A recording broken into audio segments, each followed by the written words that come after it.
sayings and quotes. I've got Amanda Hahn. Who knows who she is? Bigger Pockets. Well, she's their CPA, and she's written several books. And she says, there is a saying that you can't control inflation, but you can control your taxes. Research shows that taxes are often our biggest expense. In fact, the Tax Foundation conducted a study and found that Americans lose more money to taxes than they do on food, clothing, and shelter combined. So learn about taxes, study taxes. When I first started 30, 40 years ago, I was like, but after about 5 or 10 years, it really gets fun. It's fun doing taxes. You can ask Paul. I talked to him a little bit about taxes tonight, and I just love figuring out the game, what you can take off. It's not what you do, it's why you do it. If you haven't signed in, if you can sign in, that would help me. This is Justin Smith. Hi, Justin. I always tell people that if he's at a meeting, go sit by him. You don't have to talk to him, but just listen to him, because he's one of the smartest people I know. He's really got a lot up there. Steve Sanders is another smart one that Steve hardly ever comes to meetings. Justin comes to a lot more meetings than Steve does. Nobody here tonight is giving legal or accounting or professional advice. If you hear anything you like, take it to your lawyer or your accountant and get it there. Justin actually gave this presentation about 2 or 3 years ago, and it was really good then. The last 8 months to 12 months, I've been studying trusts, and so I asked him to come back for purely selfish reasons this time. I know enough to really keep owning on the trust, and I plan on starting to use trust a lot in my real estate, and I wanted him to go back over it so I could get it further in my head of how to do it, and we'll let him take it off. Well, now I know. All right, guys. Thanks for coming. And of course, as Lee said, this is strictly informational. This is not for any kind of use for your taxes. We want you to go and contact someone that understands taxes, understands the laws. This is strictly material provided, for only advice.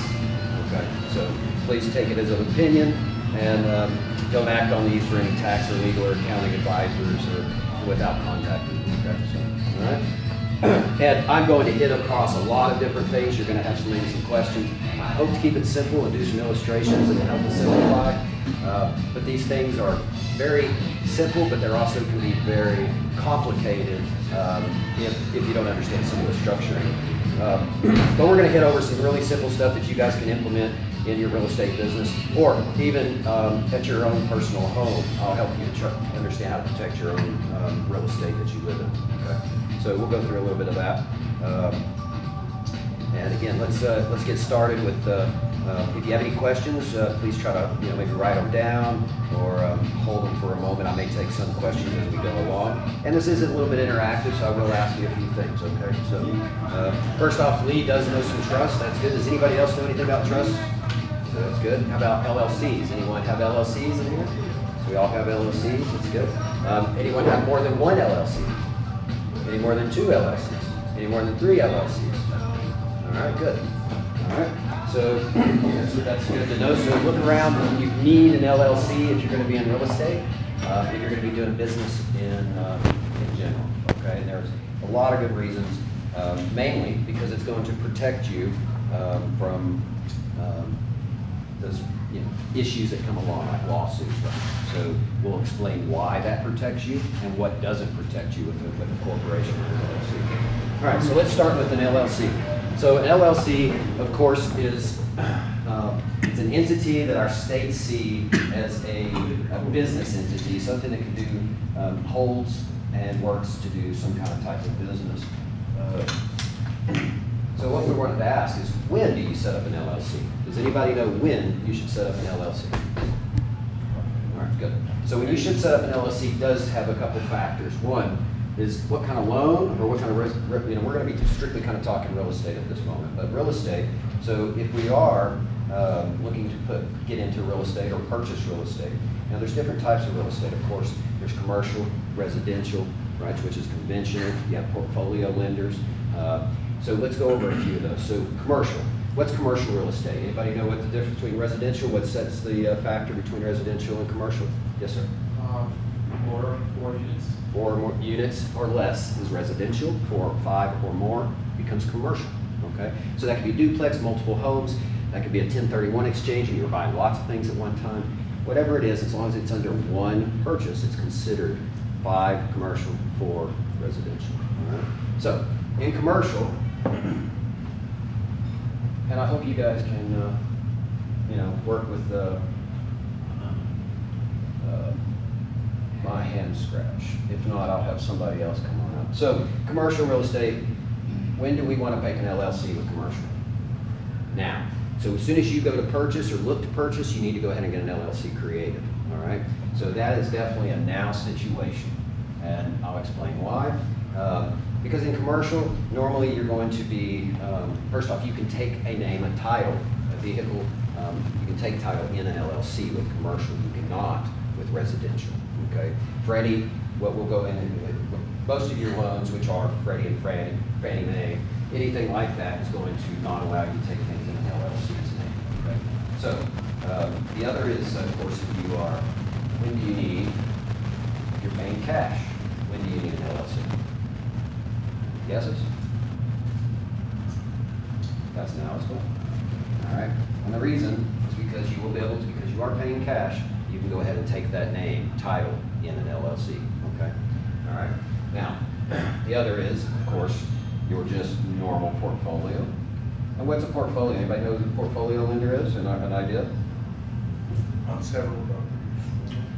Somebody that holds their own notes. Yes, okay. Most of those are normally someone that's local banks, credit unions, things like that. You normally have a great relationship with your local lenders. They will have that conversation sitting across a desk from you, and they will allow you, in most cases, to take a name in an LLC. So when, though, do you need to do that as well? When do you need an LLC? Now, exactly. All right, so now, the next is traditional, right? Conventional. When do you take traditional? Traditional is something that you went to the bank, you went to a lender, you know, it's normally a government loan, a govy loan, okay? So when would you take that? Later. Later. And the reason why is because you cannot take title in an LLC, okay? So you cannot take that in an LLC, so wait. Now, how long to wait? Doesn't matter. I'll tell you, as soon as you've got it closed, then you can go to your LLC, do whatever. You can then transfer. We'll go over how you transfer that into another title vehicle, okay? But these are the ones that you definitely need to have an LLC prepped and ready to take your title, okay? And then anything that's traditional, such as single parent purchase, or you know, you're going to be holding it in your own name. Okay, so we want to go ahead and wait on the LLC for that. Okay. All right, so that's when. Now the next question is, where? Where do you take it? You know, so where are you going to hold your LLC? So where are you going to create? Where are you going to create your LLC? Purple somewhere. Aha. So. If you were buying, say, does anybody own real estate outside of Texas? Okay. All right. So My son does and my daughter. well, okay, that's great. So in their situation, where would they need to create an They LLC? created their LLC in Wyoming.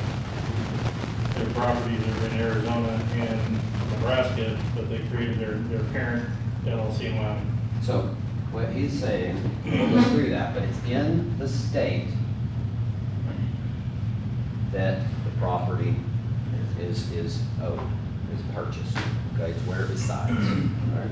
Now, the reason is, and we'll go through that, is LLCs, of course, you can create Wyoming, Nevada, Illinois. You've got a lot of options there, and we'll go through why you would do that and why maybe his sounds like his daughter. And you should say your son? Son-in-law, Son-in-law, and okay. my LLC's out of Wyoming too. Okay. All right, well, good. Now I'm gonna use you a little bit as we go along and see if you're structured anywhere close to what you might need to do. Probably not. All right, so in that state, all right, so you want to definitely, get it, the property wherever it resides, okay? So don't create LLCs that you're gonna try to hold those properties in outside of the resident state, okay? All right, and we'll explain why this backfires on a lot of people, all right? Now, the other thing is, now the next question is how, right? How would you create your LLCs? Now, this is where we're going to start our structure game, okay? And this is where things get into some excitement. If you start to catch on that you can do some things with LLCs. You can also do things, we're going to talk about trust, we're going to talk about how you're able to put those into specific vehicles. Okay, so let's start. If you had, and we're actually going to kind of go over it with you real quick. We'll make it quick, simple. So let's say we had a house, right? So how we're going to structure that? If we created an LLC, right? So LLC, and we have this say, this LLC is going to be, where did you say you had yours, in Wyoming? Yes, sir. All right. So we're just going to call this the Wyoming. All right, Wyoming LLC. Now, you have property, where did you say they have property at? They have it in Arizona. and Arizona and Texas. Okay, so if they went down and created another LLC in the state that they were at, all right, so we have an Arizona LLC. And in that Arizona LLC, that's where they need to hold their property, and I'll explain. So they have to take title, okay? They have to take title in an LLC that is within your state, okay? Because there's a lot to that. You have to form that in the state. You can't act as a business outside of the state if your LLC doesn't reside through the filings, okay? So the formation is key. Now, if this LLC has been formed to control the Arizona LLC, then we have we're starting to get some protections here, all right?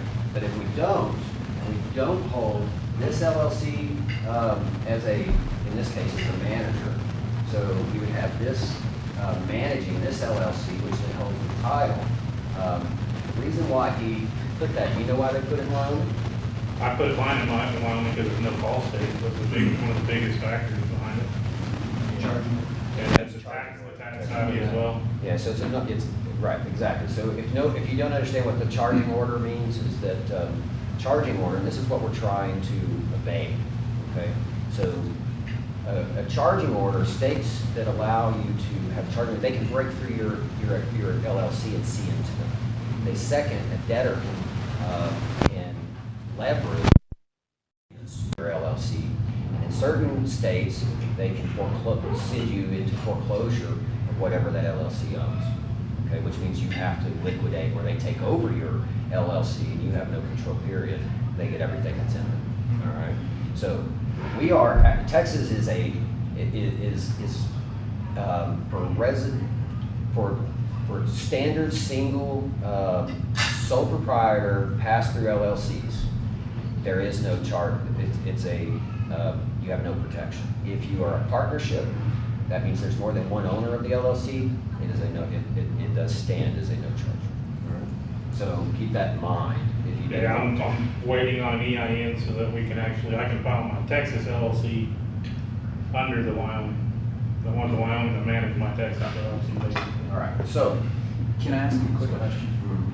What's the difference between having your Wyoming LLC control your Arizona LLC as opposed to having your Wyoming LLC registered to do business in that state? well, the second, and we'll get into that. I don't want to jump too far, but the second you're going to do business using that LLC in this state, or any state, you have to now file. And once you file, you have to tell who the owner or members are. So you lose your Okay. Okay. So you have to use a state such as Wyoming, Nevada, Illinois, etc. all right? And you use that because they don't allow anyone to see in to those LLCs, operators agreements. So what he was speaking about, the way I got around that is my attorneys are the ones who created it, and they have client attorney privilege. So there's another barrier, you know, so when they create it for you, your name isn't in there, so even if they do pierce it, like, I have a series LLC that keeps it. In Texas, Yeah. yeah, they're still piercing. So Yeah, now they pierce explain it, but why. the name on it, it comes through as. Well, that's attorney. because that's strictly your manager sitting Right. out there to outface it. And that's good. Does everybody have that? I mean, it's real simple. We're gonna go into a lot more detail, okay? And I'm if you're excited. confused, it's okay. You know, we're gonna get past it. Here in a minute, we'll have a lot of pictures on here and you guys should be okay. All right? The manager is actually my wife. Yeah, which is not a good idea. You need to always, do not use your billing addresses of your home. Do not send things to PO boxes. Do not send them, do not link anything to anything that you own. And that's including relatives. You never want your family, especially your spouse, because you are your spouse in our Commonwealth state. Okay? All right? So they'll take it all. All right? So in that, I don't know who helped you, but that doesn't mean that they don't know. They just were trying to do what they know in this state. And most are not gonna set up, why are they gonna set you up in another state? They don't make money off of it. Second, you know, they're not gonna, you know, chain you from one to the next. All right, so they didn't have a benefit, is all. So let's go into some structuring, okay? And then that will give you an idea of why we want one LLC to be a controlling member of another. And they hit on it because the other states keep you from being on public record, okay? And then they don't allow, even with, you know, with out of state court, you know, rulings to pierce into those LLCs, okay? So that's why you want to use those specific states. Okay, so let's go over it a little bit and understand why we want an LLC to begin with. So LLC, we're just going to call this, you know, good old Texas LLC, okay? So in Texas, we create us an LLC. Why? Because we're going to buy some real estate, right? So we're going to buy a house. We're going to put a house. Yeah, okay? So we put a house, we take, and we're going to say we take title. This is, you know, a multi-unit, okay? We'll just go ahead and give it a qualified. So 4 units or more, we're going to be in a commercial unit. So we're all on there. So anyway, multi-unit, we can take it in an LLC. Now, does that give me any protection? Yes or no? Not if you're single member. LLCs don't give me any protection, inside or outside for suits? Correct. Okay, in Texas, an LLC and across all states, LLCs do give you protection. So from inside protection means if something happens, someone falls down in this house and they want to sue us, right? They can't sue me. You're talking They can't- personal protection side of it. That's correct. They cannot come after the individual, right? I'm sitting here, nobody can touch me, okay? You can lose the asset, but you can't lose your car or your house. So this is outside, okay? I'm sitting outside. I didn't hurt them, okay? They can't come sue me directly. My house hurt them. My insurance may not cover it. Let's just say they put up, I have a $500,000, dollar insurance policy, right? But let's just say they're claiming $600,000, right? So my insurance won't cover that other $100,000. So what are they going to do? They're going to go and try to look at what that LLC's assets are, right? They're going to see if there's any equity there, because they can try to get that extra $100,000 out of that equity if it's there, right? Okay. I'll also explain later how you take your equity out. So, so this is the problem. Someone's in your property. Who owns property here? Who has renters? Okay, they will sue you. If you don't think they will, I've proved they will sue you. All right. Now the difference is, will they sue the correct entity? Will they sue you directly? Will they sue there's a lot of variance. And so what we're going to do is make it difficult, okay, for them, not for us, for them to want to ambulance chase us. right? Or find any of our assets, right? Because again, this is what? Asset protection, okay? So, back to the LLC does give us protection. So, if we're here, even for this business, we can really sue the LLC, Jason said, and sue the individual that owns it, okay? Now, so we do have asset protection from just having an LLC. So no matter what, I'm going to tell you, you want an LLC. You want to at least have an LLC for the fact that it's going to keep you from having lawsuits come and take your vehicles, your cars, etc. But what happens with most people? Most investors are going to create an LLC, and then they're going to start buying houses, right? Or multiplexes, whatever they're going to buy. And they're going to take those, and what are they going to do? They're going to put them into that LLC, right? It's a holdings company. They're doing business, and they're tying them in. So what happens when they get sued? They can get everything. The other properties are now vulnerable. That's right. Doesn't matter if this has equity, no equities, they're going to try to take all of the equity, all right? So, in most cases, they're going to, a good judgment is going to wipe out everything you know, okay? Now, by the end of this, I hope you have some ideas and some theories of how you can keep somebody from even wanting to sue you, okay? Now, this is the key.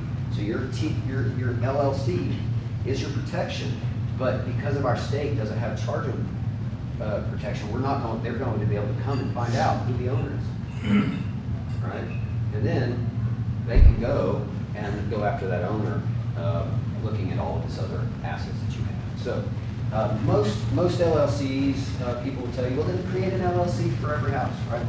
So we're going to put every house, right? This seems to be the best way. We're just going to create a lot of LLCs, and we're just going to keep titling, right? So this is a good idea. At least I didn't put all my eggs in one basket, right? I have one basket, two baskets. This guy sues me. He doesn't necessarily get this one, correct? All right. So the problem is, you know what it is in Texas to run the cost of an LLC every year? $300. Yeah. To create them is $800, and then you're going to pay $300. And every time you do something, you're going to pay it again, right? Every time you change. And every time you buy a house, you create an LLC. You have banking, you got bookkeeping, you have a lot of costs. Second, what happens if you're just holding that for a little while and you sell it? You still have that LLC. And I'll tell you right now, it's very difficult to really dissolve an LLC. Okay, it's almost impossible. You can go file everything you want, but they really never take your LLC up. Okay, so putting everything in multiple baskets is a safer way, correct? Would you all agree? All right. So if putting everyone in a basket protects them more, then there has to be other opportunities out there to create something that's affordable, something that's easy, something that gives us some structure that we can do without having to do all these filings. And part of that is creating other types of LLCs. So we're going to go over some LLC types. So you have your standard LLC, which most of you are going to set up. You're going to set up a single owner, operated by the member managed LLC.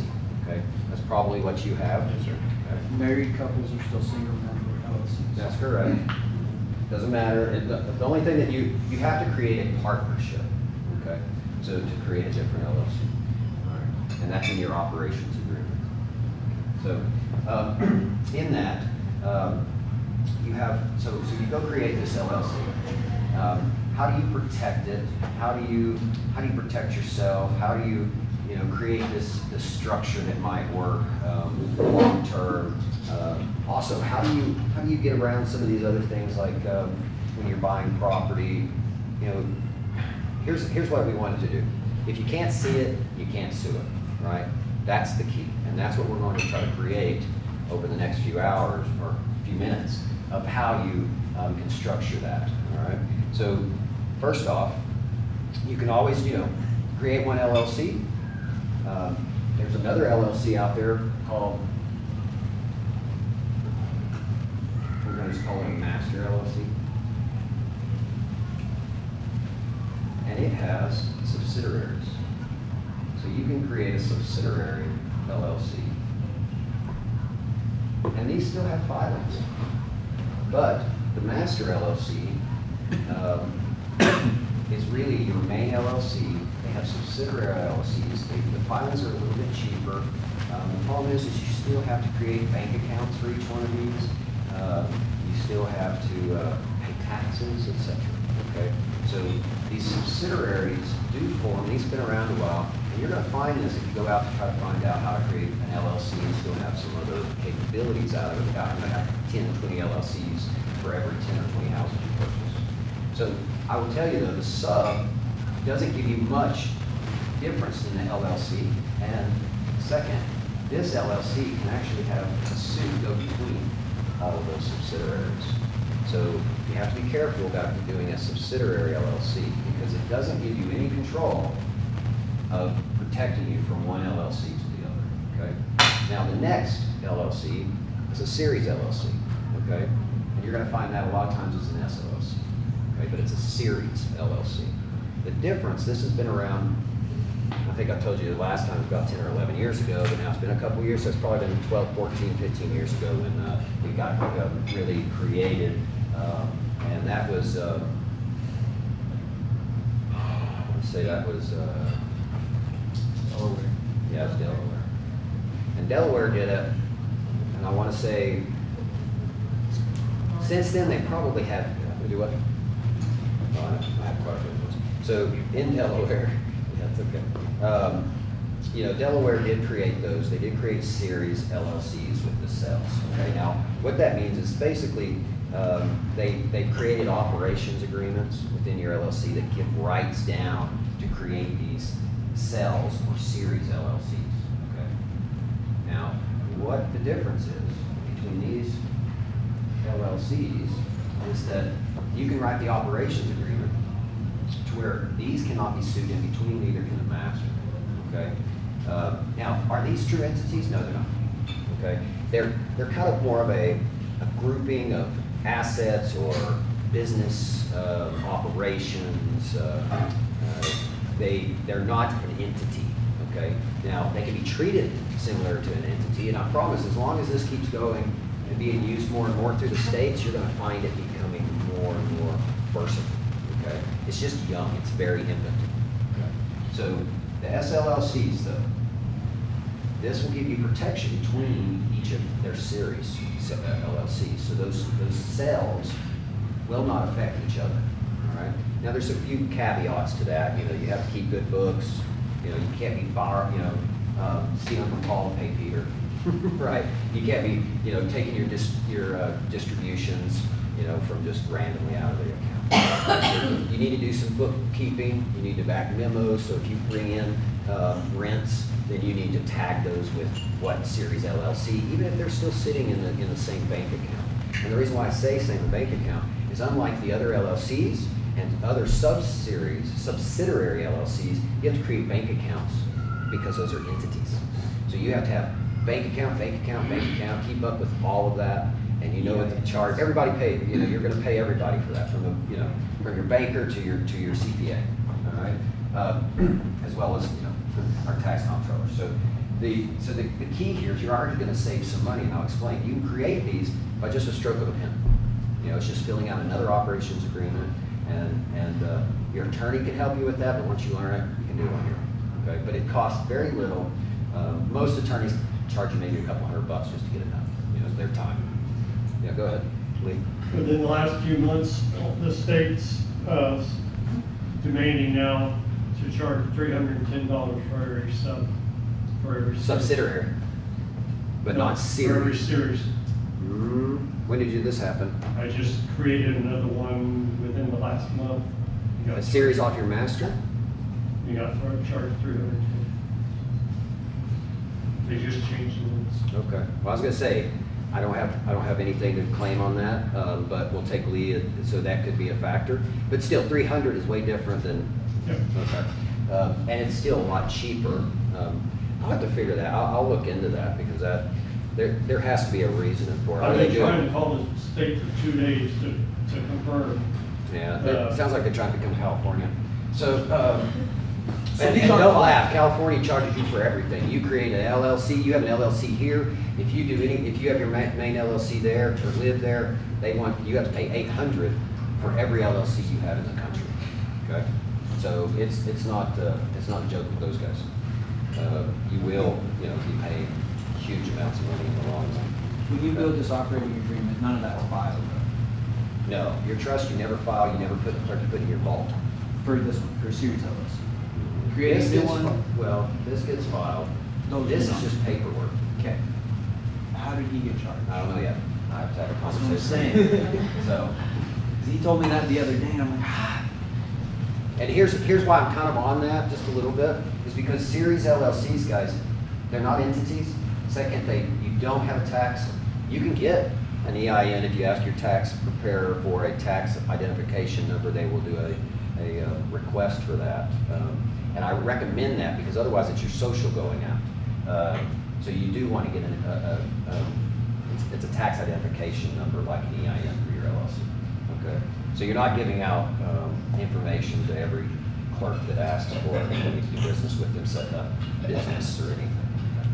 So, but to your deal there, if that's true, I don't exactly see how it is, but I'm going to have to read, what they put out, because here's the thing: this isn't an entity. Now you can treat it similar like an entity. You can get a DBA.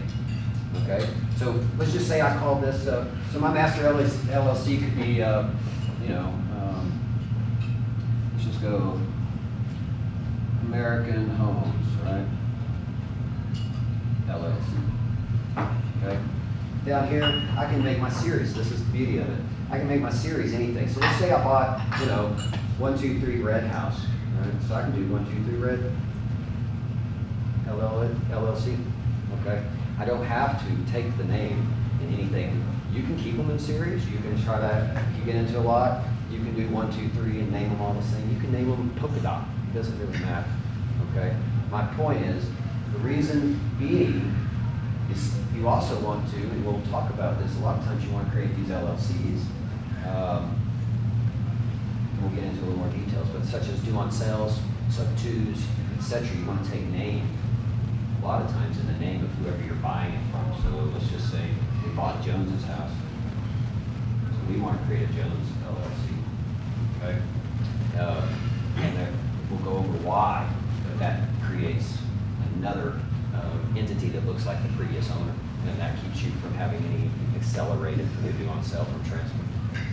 So if you put like each of your properties in its own series, does that mean like each property is Protected. protected That's from each correct. other? Each one of these is a basket, and it's protected from any injuries or suits from the others. Okay, but you can just have one in In each each basket? one, that's how we do it. Okay. Yeah. Okay. Right. So all of our LLCs, our series, has one, property. That's it. Okay. Don't ever put more than one property. Right. So, when you hold title in this 123 Red House, do you have to have a disclaimer saying that this is a subsidiary of this? no. No, they did not. So, again, when you get into titling, titling is a totally different deal, but we'll talk about titling and how you work around this titling. There's very few title companies that will ever take name title in a series LLC. Okay, there's only one or two in Texas that'll even consider it because it's so new they don't know. Okay, so you go and try to take title in 123 Red LLC when you go to purchase it, they're not going to allow you to. Okay, so I'll explain how this still owes it, but I'll explain here in just a second how we get there. All right. So now this LLC still owns these LLCs. Okay, so there's not any difference. It just does not actually have right on title. Okay, so it's a little bit different. So when you take these series LLCs, you put one house in it, right? So you're gonna put your house. The key here is that every one of them gets one. So what happens when you get sued? You only lose, possibly you only lose one of your assets, right? Now, I want you to lose zero, okay? So I'm gonna take you further and further into the mix here so that you can see possibly how to structure yourself to lose none, okay? Now that takes, it's not just structure, it's structuring and making it difficult based off your structure for the next guy to spend money to try to find out more and more and more about you, to be able to, hunt you out, hunt out more and more of your equity.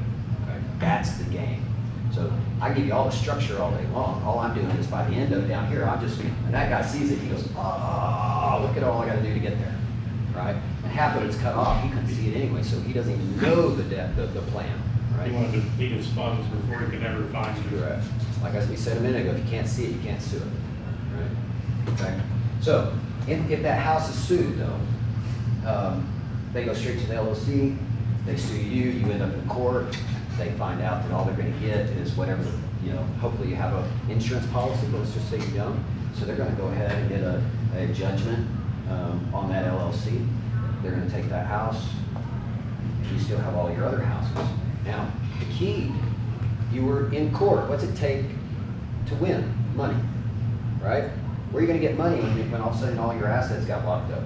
Well, this structure, unlike having just a single LLC, it has no protection.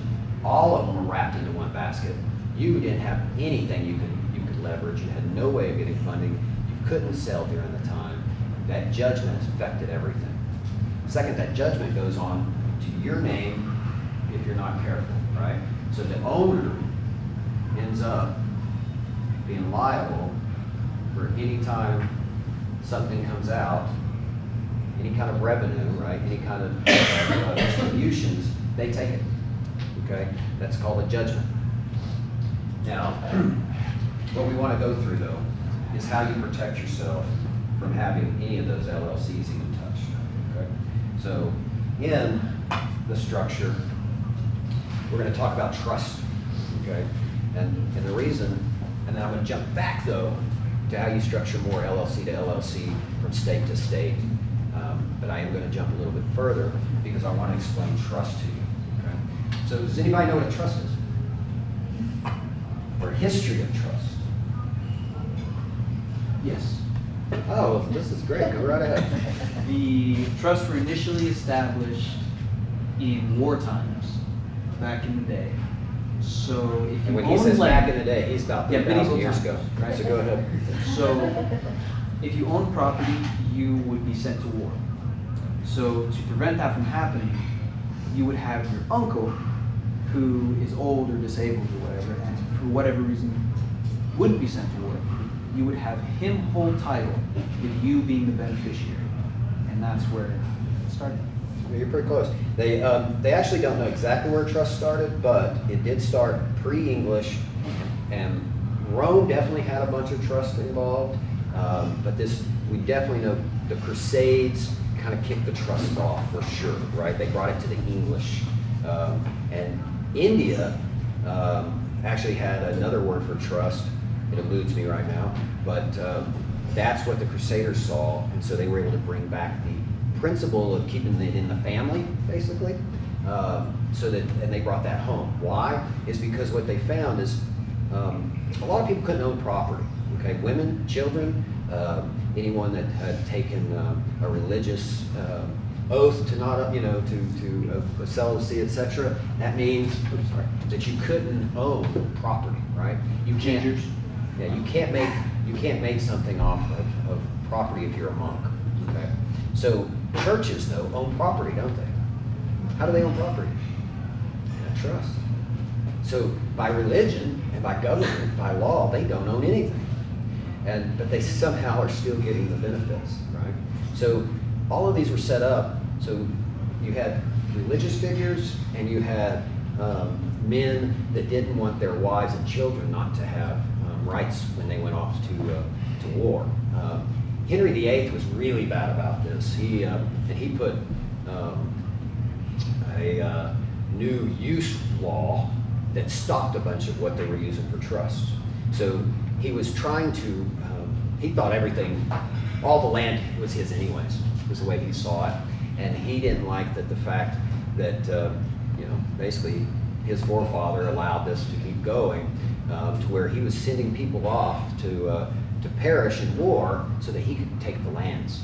Okay, and what he was finding out is everyone was setting up trust, and he couldn't do that. So he went and had a use law written that basically just revoked all of it. So that's where it started getting into land theft. Okay, but the reason why is so that women and children would have somebody they could trust, which could be a family member, an attorney, someone that was a male, and multiple males actually, they would line up as trustees, so that when one had an issue or passed away, there was always an heir. Okay, and then they set it up to where the benefits from that property went to those children or to that spouse. Okay, so now then there was issues with that because those men started to collect that revenue and never give those distributions to those children. So those wives, being distraught, had to go out and talk to their lords, and they were able to change those laws again. So this really comes down to land theft. Okay, so and it's still going on, and that's why I'm going to tell you how you use them to protect you even in today. Okay, so you need to have a trust, just like they did thousands of years ago. You need to have it even today. Okay, so it's still a tool that is going to be used, even though we may have rights that have changed for for women and children. They can own property now. We still have to somehow protect them from having it taken from suits, right, or other issues. Okay, so that's a little bit of the history, and the reason why you need to know that is because if you don't understand what a living trust is or a land trust, and there's all kinds of different revocable, non-revocable trusts out there. I'm sorry. You're right. So the reason being is you have to understand that churches were involved. There was governments involved, and they're all just trying to figure out how to take the earth back from you. Okay, so just kind of history is still being used today, and that's why we use trust. Okay, now you're going to hear us a living trust, a land trust. Living trust has been around. You're going to find that everyone's comfortable with it. You're going to find underwriters are comfortable with the living trust. If you had something you had to send over, but they don't really understand land trusts. Okay, they get real spooky about land trusts. So I'll explain too that there's no big deal. You can either give them a certificate that tells everything about the trust, and if that doesn't work, then you just it's a very simple change that you can make, and we can go back and change it from a land trust to a living trust. Get through your refinance and then shift it back to a land trust. So no big deal to get through on that problem. Okay, so trust are your friends. Okay, and let me explain what a trust is for everyone. So a trust is just a document, a set of documents. Most of them are about 15, 20 pages to get it going. But what it states is that what is being held and what the obligation is by the trustees, and what is obligated for that trustee to do. Okay, so that's really a lot of all the gist of what a trust is. Okay, now you can have lots of other information in there. Our trust, we tend to have a lot of language in there that basically I fire my trustee immediately almost. The second the title's in, I can fire him on as a verbal, and so I instantly become the beneficiary, or my LLCs or whoever the beneficiary is. So on public record is the key here. So I am strictly using this as a title vehicle, and I'm putting in public face that my trustee is who owns this property, so that I look poor. So I don't own anything, and I'm not out there, showboating, right? And as an investor, you want to look poor. I promise you. So everybody's always trying to take it. All right. So just understand that. So it's just a simple document. Now, how do you get these documents? There's plenty of them you can buy online. There's plenty of attorneys out here that'll help you. I'll give you some references. Okay. And we do have local attorney groups that can help you. We do have attorney groups outside the state that have, that are designed around this whole business model. Okay, so they can help you with your taxes. They can help you with your, as well as all of your legal needs for your trust, okay, and LLCs. So So don't worry, you don't have to learn about this. You're not gonna have to necessarily go figure out how to write up a trust, okay? There's plenty of them out there. Would you agree, Lee? Okay. So, and we all have different versions, whatever, works for us. So once you've read them, you'll understand that they're not that difficult. Now, we say we have a trust. Do we file this trust? Do we put it at the county clerk and do we put it on public record? Do we, what do we do with this trust? Well, the trust is strictly mine. I don't file it. It sits in one of my safes or in my, in a somewhere maybe at a post office box or security box. Then that way nobody has access to it. We don't file anything on public record. Okay, if you do, then what's the point of having your trust? Not having anyone be able to see in it, right? So if they can see in it, then they know exactly who owns it. You're back into the same square. Okay, all right. So does everybody kind of understand what a trust is? Okay. All right. Okay.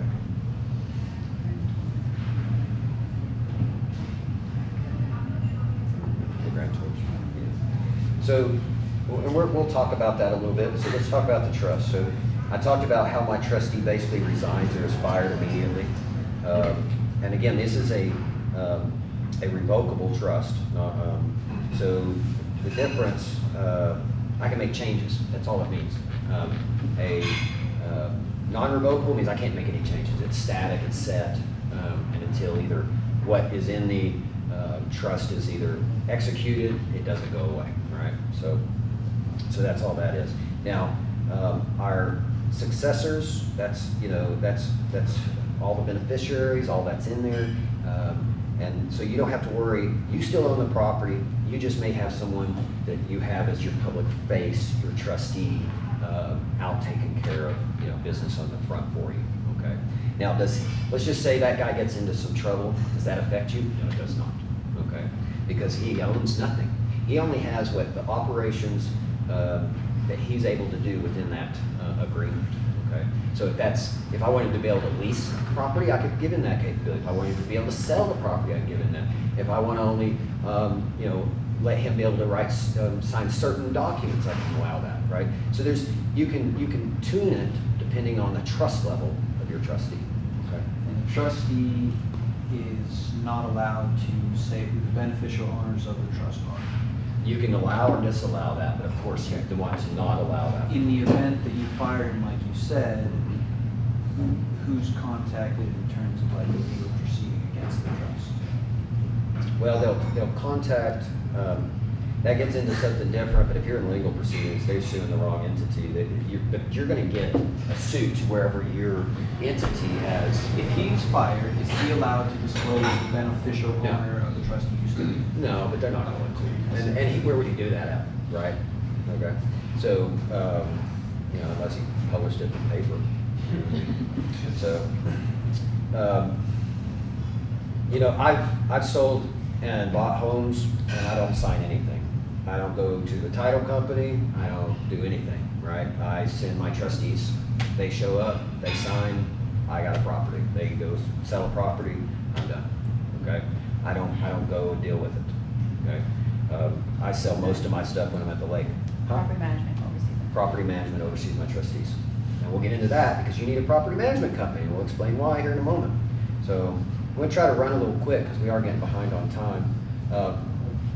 So we're already at 7:40 and I'm still yakking about LCs and trust.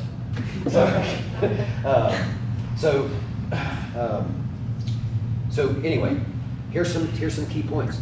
Do not serve as your trustee in your trust, right? Key word, do not serve as your trustee, or you're circumventing everything we're talking about, okay?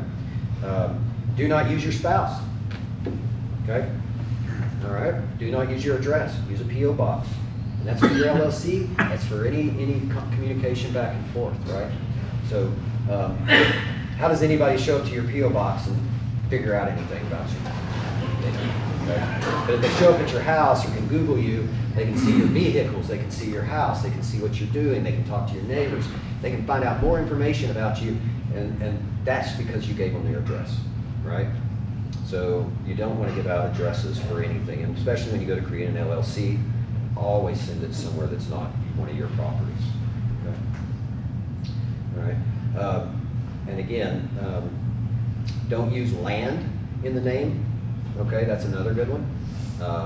Never use land. It gets very confusing for bankers, and you know, it's just not worth it. So don't put land in the front of your trust. Okay. And again, I bring that up because you may need to, you know, change it from, say, a land trust over to a living trust, and then revoke that back. Okay. So let's see if some other benefits here. So. But again, like I said, you can convert it. Land trust, people, you know, some banks and things don't understand, but they definitely understand living trust. All you have to do is just restate it, and that's what it's called. So if you want to write that down, you will need to restate a land trust into a living trust. Get through your refi, get through your purchase, whatever it is, and then rebook, set it back to just do another restate that you are now back into a land trust instead of a living trust. And you'll do that after you've leveraged it or refied it or whatever you're using, or open up a HELOC or something like that. Okay, so it gets you some equity money out of it, lock it back up, and go on about your business. Okay. So yeah, you don't want to serve as a trustee. You don't want to use your own home address on tax forms. You want to use your PO box. You don't call the bank. Okay, this is the other key. Everybody wants to call the bank before they move this and find out if it's okay for them to move this into their LLC or to the trust. Well, you're going to find that most of those people don't really have great educations in real estate, and they have no idea what you're talking about. And so what's going to happen is they're going to likely charge you at least 1% to do a transfer, and that's on the note, right? So that can be very expensive. On top of that, you would really hate for them to accelerate the note, thinking that there was something going on fishy. And does anybody understand what I'm talking about, the due on sale and acceleration clauses in mortgages? I know due on sale, not acceleration. Well, due on sale is acceleration. They accelerate the note. They call it due. Okay. So in the 1980s, when interest rates were high, they threw in due on sale clauses. And due on sale clauses basically just state that at any time we find that there's some transfer of the note from the owner, then we have the right to call the note. Okay. Now, why do they do that? It's because investors like us go out and assume notes all day long. Right? We can assume your debt. Right? You can deed me your house. You own your house. But you also own a note on your house, which is called a mortgage. Well, that's the liability. But if you want to sell me the house, I have to also assume that note. Well, did I go to the bank and talk to them about it, go through the credit process and do all of that? No, they already did so. So all I want to do is take over your payments, right? So the idea is that you will, if you're not careful, the bank will call the note. Why? Because they want to go back through, get a better interest rate, especially now, right? You know, 6 months ago, we've been talking a little bit different.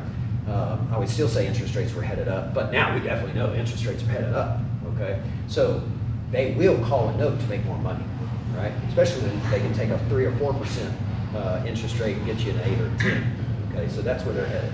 So you will see some due on sale clause accelerations happening.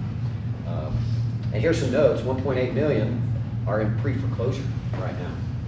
So, I mean, they're more than 90 days behind. So there's a lot of, you know, you can go out and do a lot of saving of people if you've got a little bit of money to catch up their back. You can do a lot of substitutes, okay? So, but you have to be careful, we can go over that, how you transfer the title to keep the bank from noticing any change in ownership that way, and that way they don't do the acceleration. Now, is it against the law, or what I'm talking about? Is there any fraudulent activity? No, there's not. And in fact, it becomes the owners, they are the only ones that have any,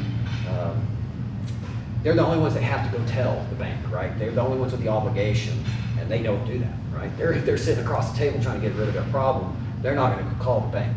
But you want to make sure that you do tell them and disclose that, disclose what the do, I'll sell clause is. They have to understand that. If they accelerate it, you know, that creates a whole problem. Go ahead. So in that scenario, let's say you do cover a loan, somebody that is on bad situation. Yeah, so you put assume it their under- loan? You put it under your trust, right, and you keep paying the mortgage, right? So you basically get this and paying it. So what happens when you wanna sell it? You get the equity, whatever you want to sell for. When you go to pay someone off, they don't care about that. They're just getting a check. It happens in escrow. And even the title company calls that bank and checks to see what the payoff would be between now and the title closing, right? They don't care. That whole department's there all day just to spit out that information. They don't question whose ownership it is. The only time that normally happens is that they're gonna be grouping houses to sell off, right? They might look. The other is where you changed it to your name. It went from Lee's name to Justin's name. Well, that looks different, right? So that's what calls it, okay? And there's other ways to get around that when you get into that. That's where you do use things like trust or LLCs, okay? And that's where you leave these things in the name of the owners, right? I have LLCs with people's last names on them. Why? Oh, okay. Because now I own Mr. Roberts. It's just Mr. Roberts Trust. Goes So back what to does the Joe's bank LLC. see? They just see that he's doing retirement planning, right? He just put his house in a trust. He's being smart. So they don't look at anything else. Second, can they look into the trust? No. No. Right? Did I file it at the clerk? No. Right. If you're smart, you just Where buy is the it? house, It's in your safe. It's in my safe. Right. so you just buy the house and rent it out to Mr. Robert. Right. And now you want to buy it. You know what I can do? We can go through titling, go through all that, or I can just give you the beneficiary interest in the back of the top trust. And we're done. And then we have a tax issue. Do we have to pay taxes? No. There was no exchange. Okay? So it's another tax vehicle, right? So, on that, lots of cool stuff. But why do we use these? So let's try to put them into some scenarios. So if we buy a house,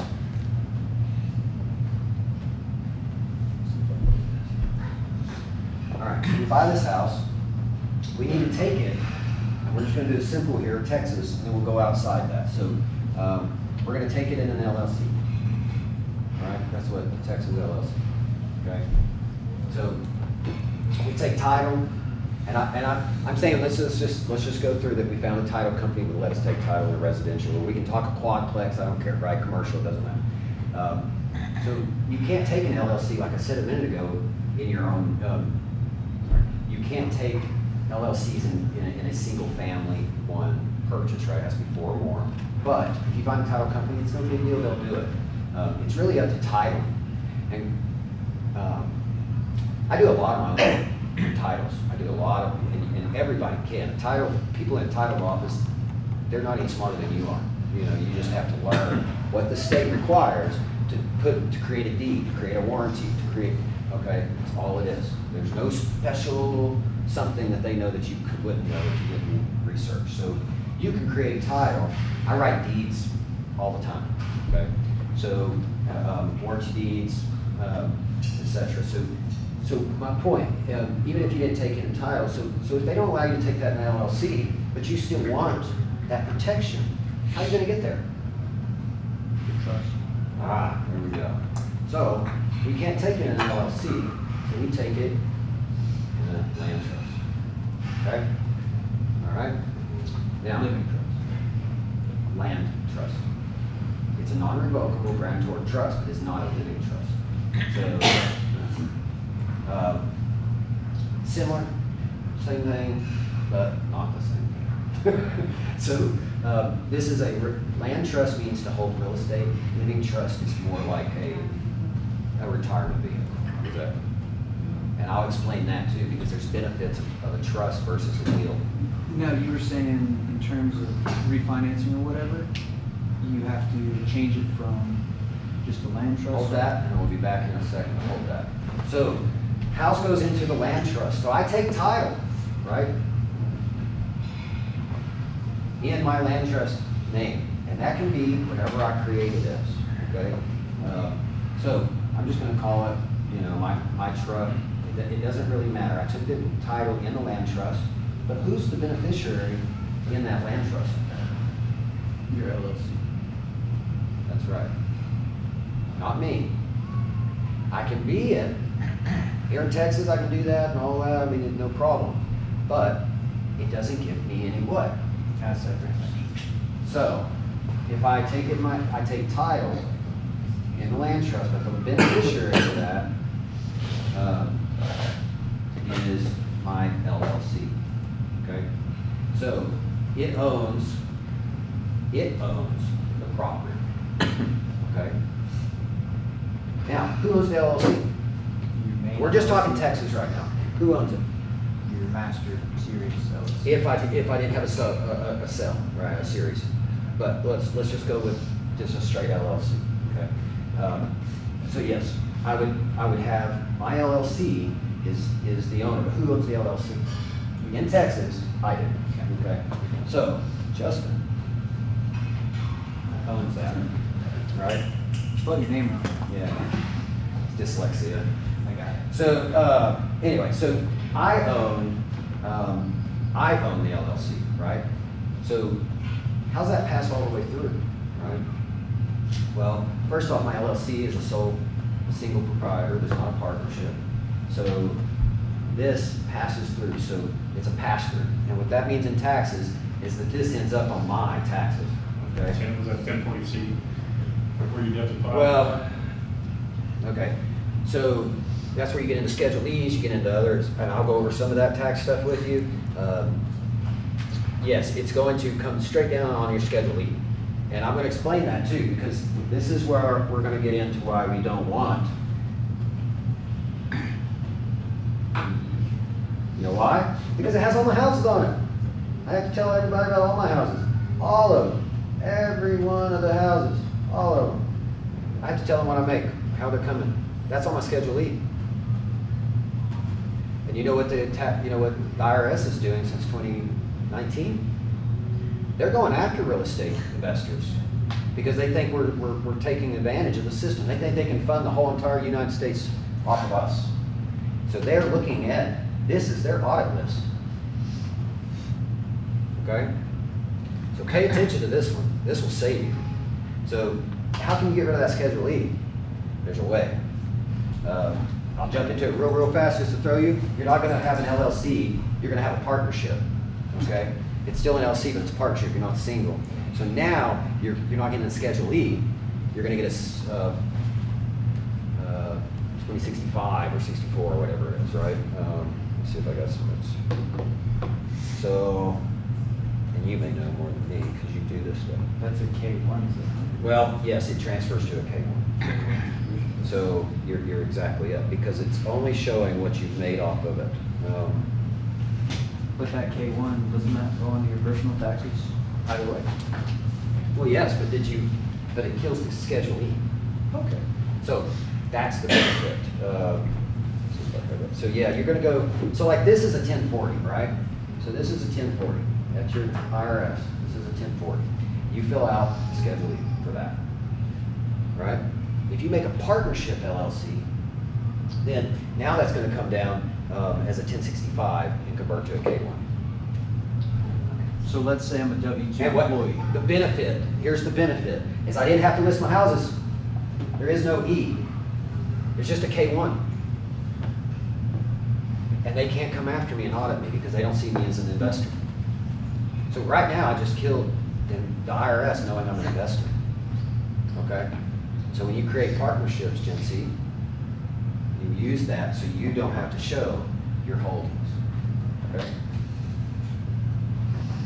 So in the event that I get a W-2 and a K1, I still have to file. You still file like you normally do. You just attach your K1 because those are your benefits. So I don't have to list what would Earnings. otherwise be on the K1.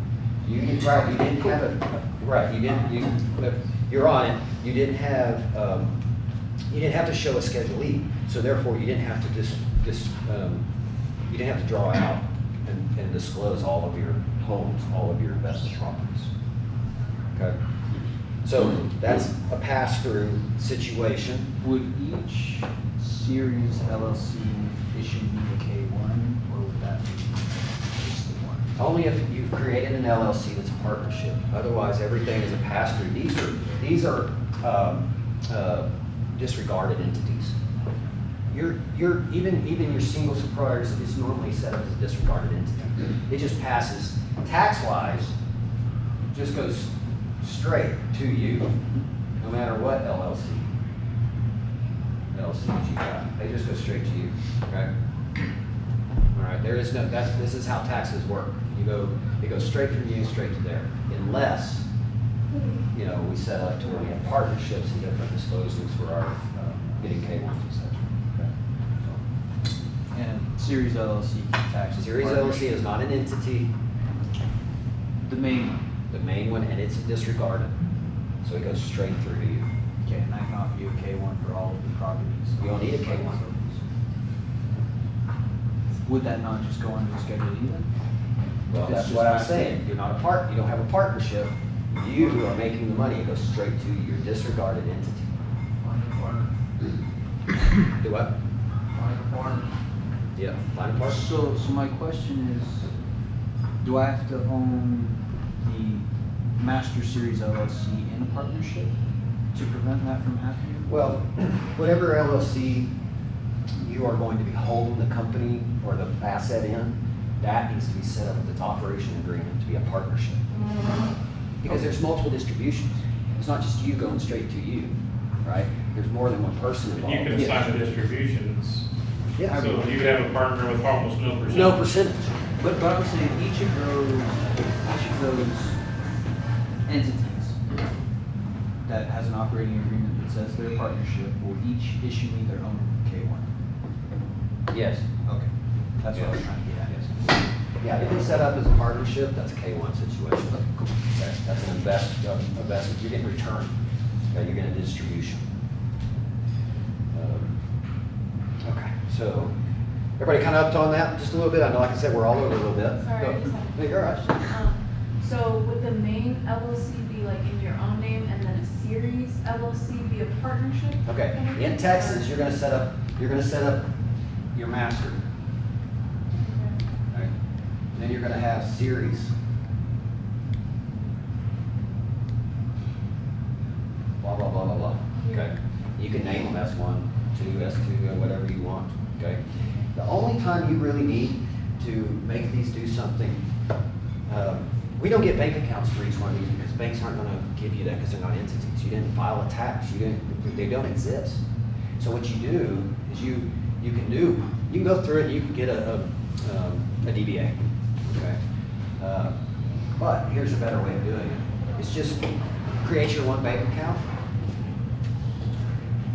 okay? And what you're gonna do is you're actually going to do on the benefit of. So you're gonna do, yeah, no, yeah, it's a benefit of, right? That's what we file. Yeah, it's a form that the bank takes, and then basically, anytime we have something come in that has our property management name or, some other, one of these sub LLCs. So let's just say we have a renter that pays S number 2 rent, right? Well, we don't have an S number 2 bank account, so we do a benefit of with our bank. And so when we receive that check, they look that allows us to take name in that, a check in that name, is all it is, okay? And then that allows me to keep good books, because in QuickBooks, we memo it, we tag it, we put that in the memo, even though it's all in one QuickBooks, everything has a tag of what property and series it comes from, okay?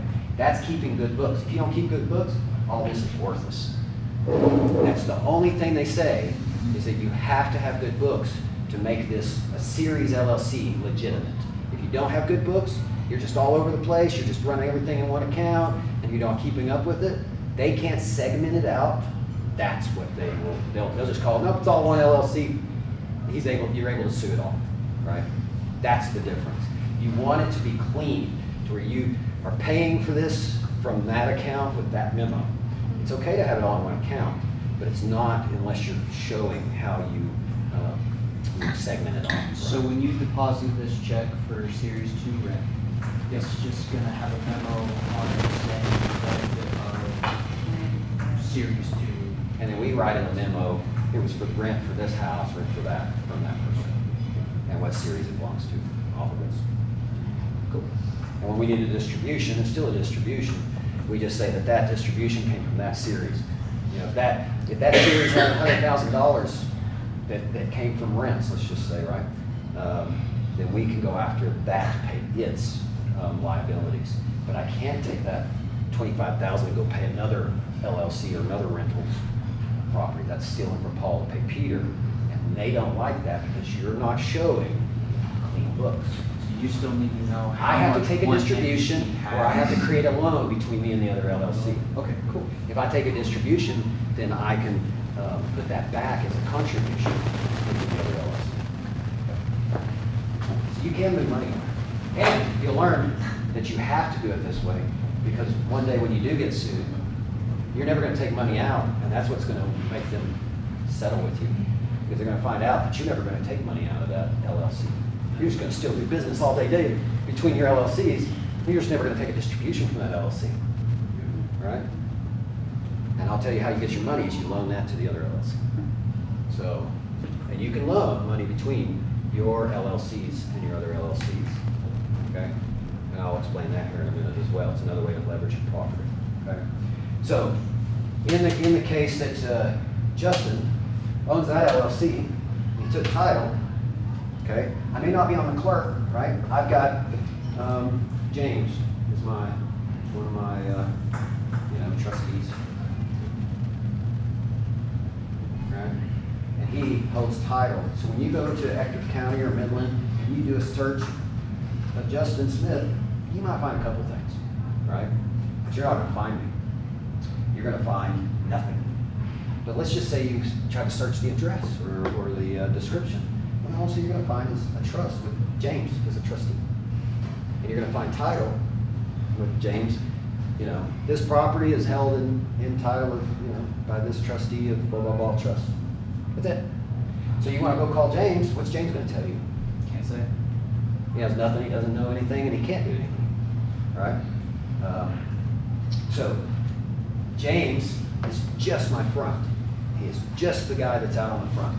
That's it, okay? Now, do I let James do all of my trusting? Is he my trustee on everything? No, he's not, so you better have a lot of friends. And they're gonna ask the same question. Well, what's in it? What was that all about? Believe it or not, can you just go and sign a couple things from time to time? Yes, okay. And I can give you benefit for that. I can, write in there that you get X amount for doing that if you really need to. But most of your friends will do it for nothing, okay? All right, so you can, give them some contribution for that, but it's not necessarily needed. Okay. So, all right, so let's go over a few of these, and I'm gonna start. So we've gone through title, how we take title, and then we have an LLC that gives us asset protection. That keeps, it keeps, in Texas, it at least keeps them to only suing whatever that LLC owns, okay? They can't come after me directly, right? They can't come after my other assets. So I can go sell something or leverage it to pay my attorneys to go kick your butt, right? All right, so that's the deal. If I don't do that and I put them all in one basket, I'm done. It's time over, it's done.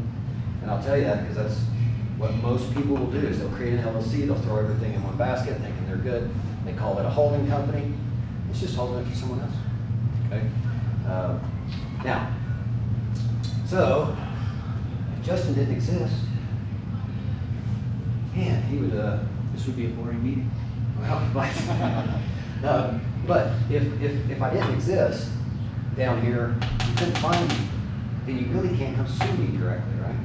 You can't knock on my door, you can't find out any of that. So let's go over how we might set a purchase up from Texas, and let's go over how I will actually tell you how you should probably create your LLC structure and why you use other states. Okay? So, in this, we buy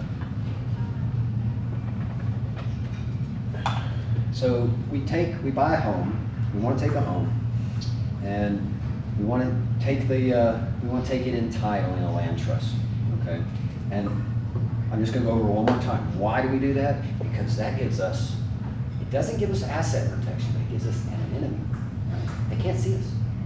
All they see is James or whoever's there, right? They see the trustee, okay?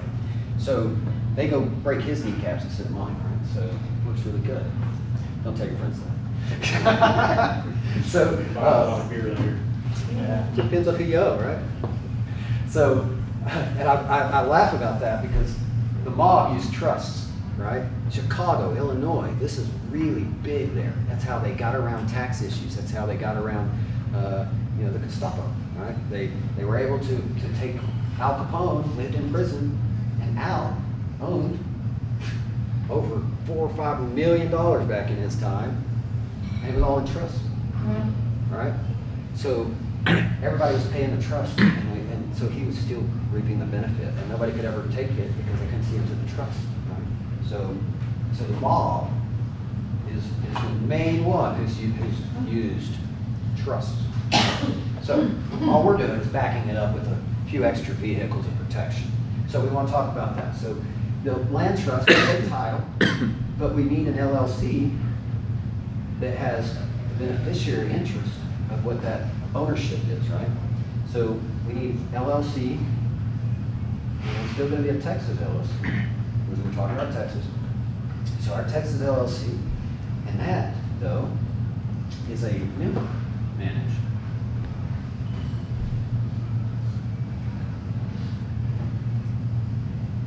Okay? Now, the next LLC you're going to create, this actually gets created first. So first, second, and then of course you're going to create your land trust every time you buy something. Okay? And that's easy. Once you've done it once, it's just changing out the description. Okay? Now, the reason why we create this LLC, now where does this LLC come from? It's up to you. But I will tell you that at least there's 3 or 4 states that you want to look at. Nevada is probably one of the better ones. Wyoming is their second runner-up. And then you have Illinois and Delaware's Delaware. good. Delaware's really good. Delaware is actually the place where all this really took off with doing series LLCs. Okay, so they're the ones who've actually kind of taken the forefront, pushing the series LLC. All right. Now, you're going, I don't live there. Why would I want any of these? And is that going to make it difficult? If I don't live in that state, is it going to make it difficult for me to have an LLC there? And that's the same thing. You're going to pay, the same whatever their fees are, and then you're just every year you're just going to pay, their yearly fee. But there's no real difference. Your filings aren't going to change. It's actually from a tax purposes, there's no real big difference. Your CPA can handle this. So, and everything passes through again. Okay, if you're a pass-through disregarded entity. Okay. There's no partnership here, right? So it's not going to drop out as a K1, etc. But I do recommend you creating possibly partnership LLCs if that fits you. If you really want to keep that Schedule E for getting to the tax IRS. So there's all these people and all these groups that you want to kind of keep out of your business, right? Because if not, you're just going to be taking a bunch of your equity and sending it to them year over year. So, so you want to file, get your first one, and I'm going to start with Wyoming or Nevada, okay? And the reason is because they keep you out of public record, and they don't allow anybody to go into it, okay? Second, let's just say we had a Texas suit. They've got to go to Nevada and hire an attorney to do that for them, all right? So even that attorney that they hired here has to find an attorney here, okay? So right off the bat, you've created another hurdle. Nevada LLCs have anonymity for the Yes. owners? Okay, I wasn't aware of that. Yeah, they do. I will tell you that some will stack them. Okay, they'll stick one in Wyoming, and they will make it a member,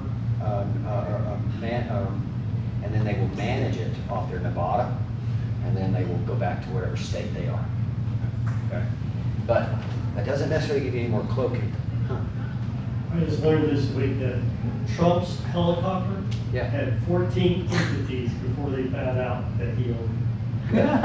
14. Each one owned the other. So he started out likely with a manager, and he then owned every member LLC thereafter. So that's really what you're trying to do, so that you have someone else out there that might even have the operator is being the operator of your LLC, right? And so they're the public facing it.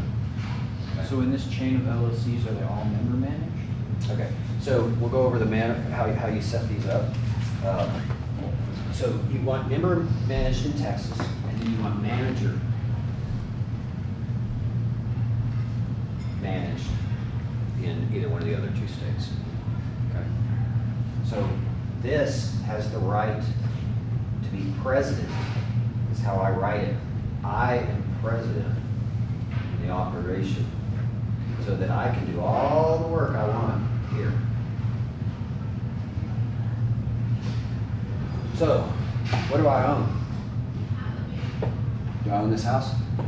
No, you, Do I own this land trust? no, Do I own this LLC? no. No, I don't. And so You if I'm control- sitting on this, if I'm being sued and I'm being asked, what do you own? They can go all the way through and they're gonna find out that I don't own anything. And if they could even break through and find out I had this, I can still tell them I don't own this, because I don't. And that is the key to this whole entire situation. So you become not even owner, right? So they can't take it from you, because all you really own is an LLC. The trust owns the home. The trust is beneficiary of this LLC. This LLC is managed by this. I don't own this.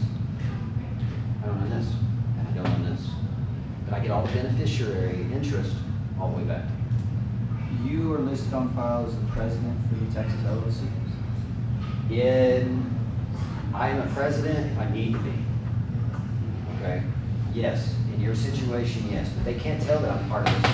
And they can't see this anyways, because they can't see in here. You see? I can search that random LLC though and see that you're the president. In Texas.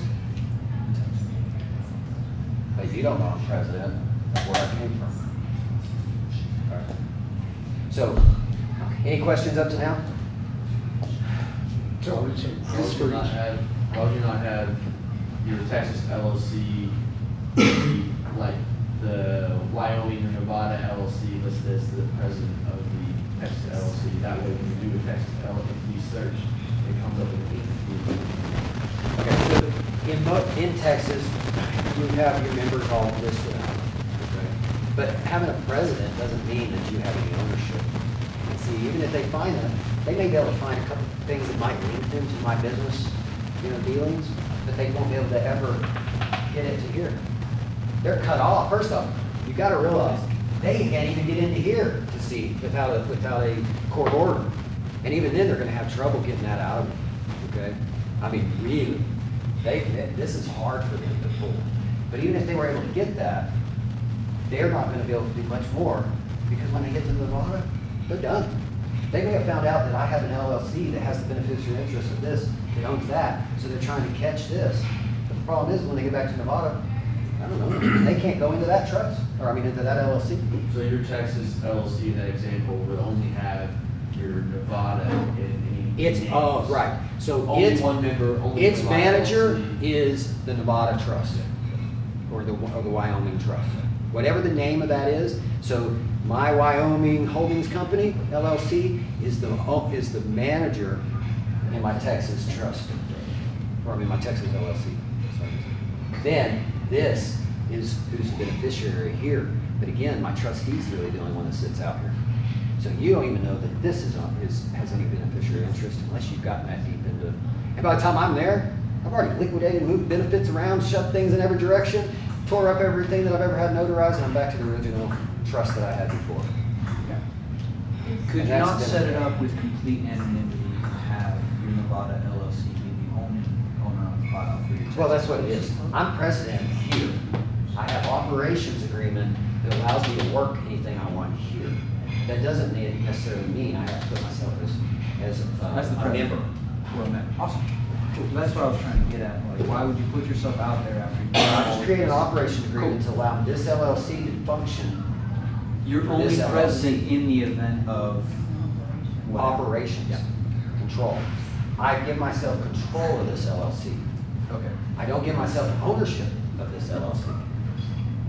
Okay? Who's the owner of this LLC? The Nevada LLC. So that's the only thing that's listed on your Texas search. The only thing you're gonna find in Texas Search is this LLC and Owned by this that. Okay, LLC's cool. ownership. I was a little bit confused with why you would be president of the Texas. Because I still need to LLC. be able to do business here. Yeah. I can't do But that's an business. operating You agreement. can't do That's not business on with this file. LLC. If I do business here, I have to file with the Texas comptroller. You have So I have to file everything that this says. So, in the event that you didn't have an operating agreement with your Nevada LLC to work as the president for your Texas LLC, you would have to register your Yes, by Nevada law. You can't do, okay, Okay. here's a good one, here's a quiz. You own an LLC outside the state. Do you collect rent with that LLC? They pay that LLC rent? No. No? Okay, well, maybe not. So, but let's just say you have that LLC, let's just say you have a Nevada LLC, right? They can't do business here.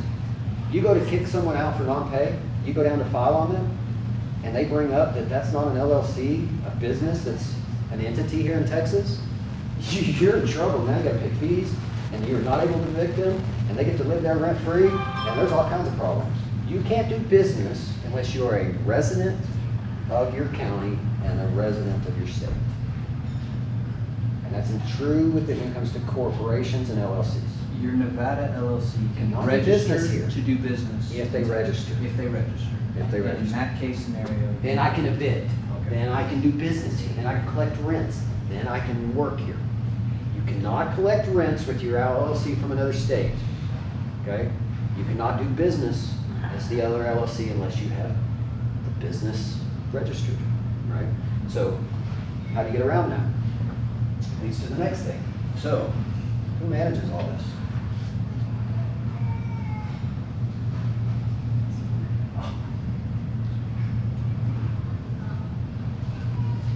Property management. So you have to create another LLC. Or you create a series. And I recommend you creating a master LLC, maybe a series off of that that's a property manager, right? So we own American Made Property Management. Okay? And that's what pays all of our rents, come into there, all of our evictions, all of our distributions. They have operations management agreements between the LLCs, because these are the managers of the LLC. Okay? So we write the operating agreement so that these are managed by AMPM. So, I can do all my work in the state.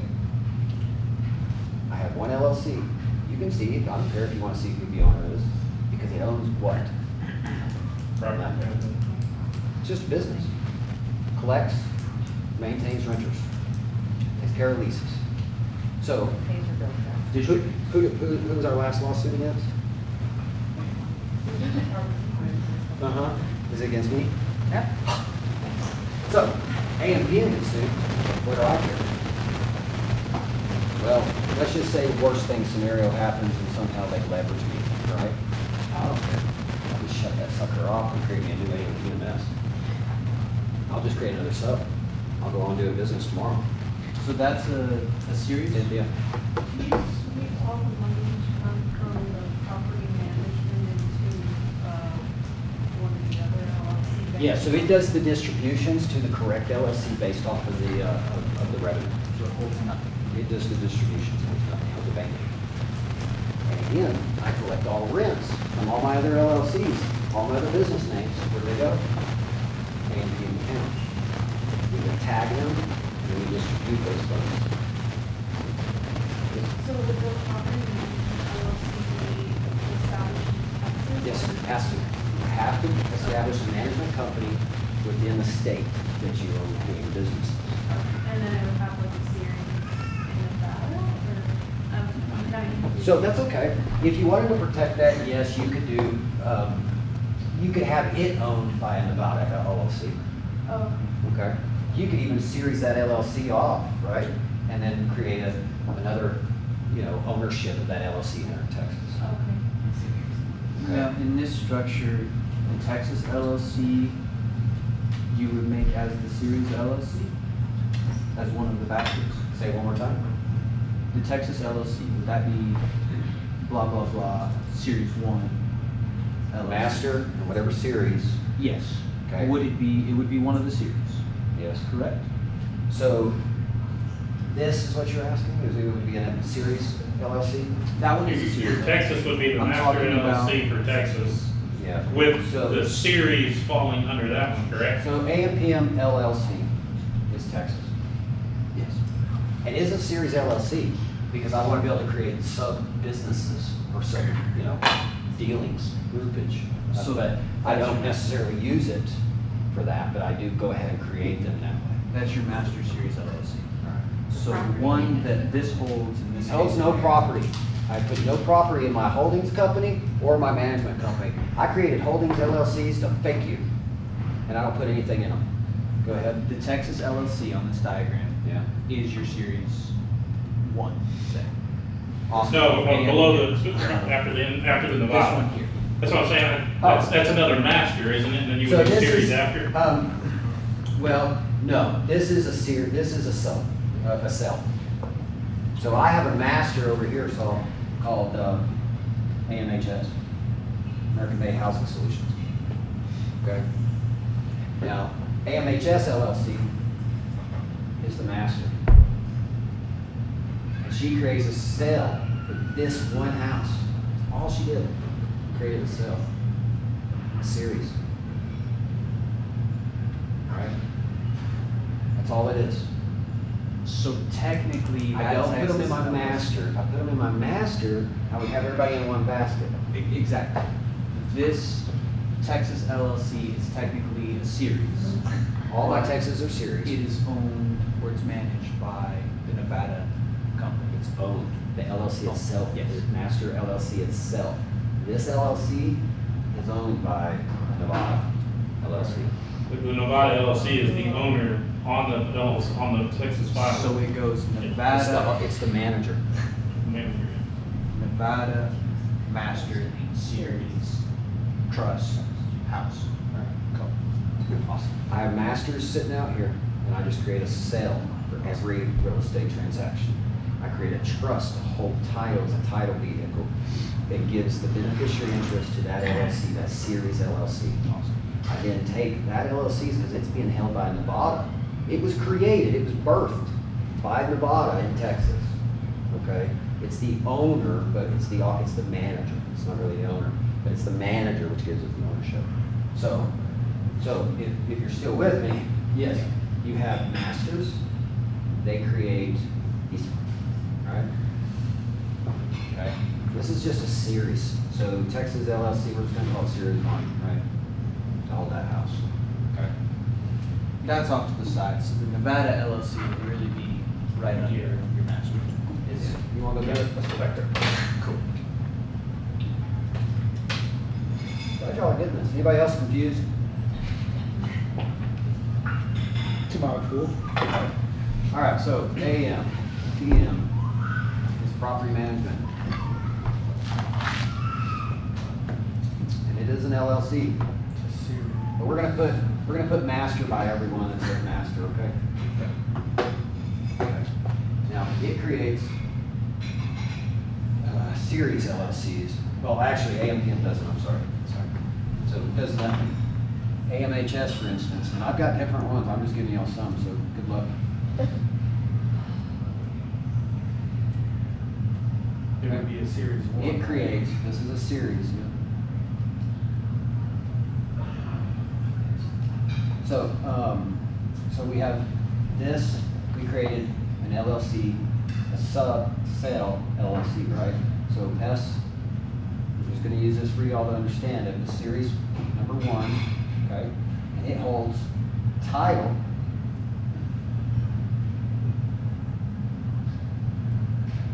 and a trust.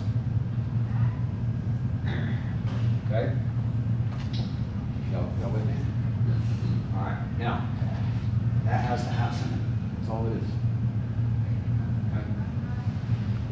So, it's just a title deed. This is all that is, okay? So, what though created this is this. Now, who owns this? Nevada. Right? This is the manager, owner. Okay? Are we on a little bit? So, this Nevada LLC owns this one. Okay? This comes first. First. And I'll put on there that I would create a series LLC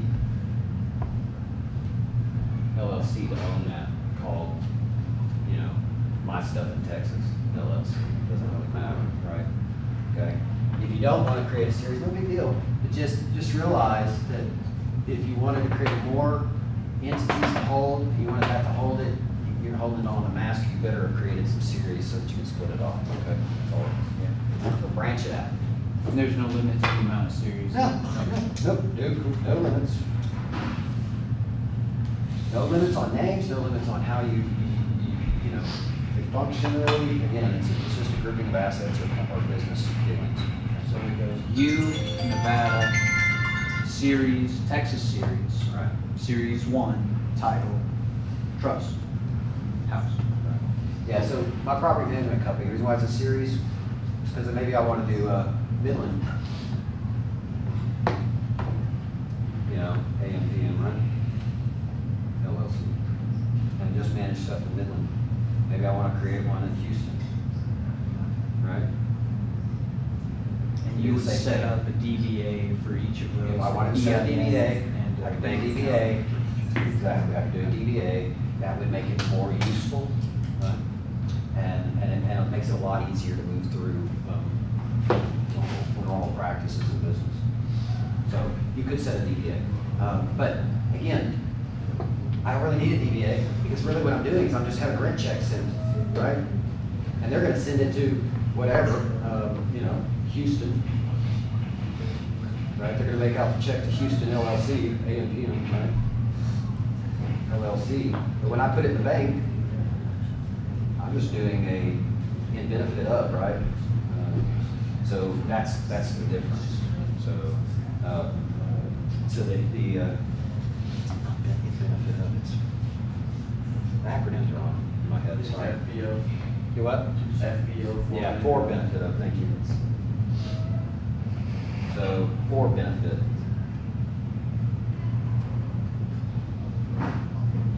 Okay, so that's how we get our checks cashed. I didn't set up a bank account for every one of these entities. Now what do you hold, I'm trying to phrase this. For that house, who's the insured? Who's insured, who, like, let's say you're paying utilities for this property. What entity? Because I have a property management agreement. What do you do when you own a house? What's a normal Joe do if he owned a house? Let's just take it from a bank's looking down on you, right? They have management companies that manage the properties, no big deal. Right? So, again, I told you a moment ago, in my operations agreement, I told in operations of that LLC, I said it's managed by this property management. Its assets are able to be managed by AMPM. So would the insurance or the bank rather, like, if you were to get a loan on the property? they would Oh, require insurance? okay, so question there. So truthfully, what you're asking is this. It's whatever the title of the trust is for the insurance. So insurance is all title in the title of the trustee. But of the utilities trust. and everything's Whatever the managed. trust name is. So the trust was, you know, like I said, Jones Trust, right? I bought it from Mr. Jones. Well, I'm gonna create a trust name called Jones Trust. So does Jones own it? No. Mr. Jones own it? But y'all don't know that. The bank doesn't know that. He just set it up as a trust. All that happened to them is that he was getting ready for retirement, and he's just putting his stuff in a retirement vehicle, an asset. So the bank, everyone sees Jones Trust. So Jones Trust is the insured person. And the When I insured receive person- that Jones Trust check from that roof damage or from that whatever the situation is, how do we cash it? For benefit of Series 1. For benefit of. For benefit of Series 1. That's how you do it. Cool. Okay, so let's go through a situation and see if this makes more sense to you guys.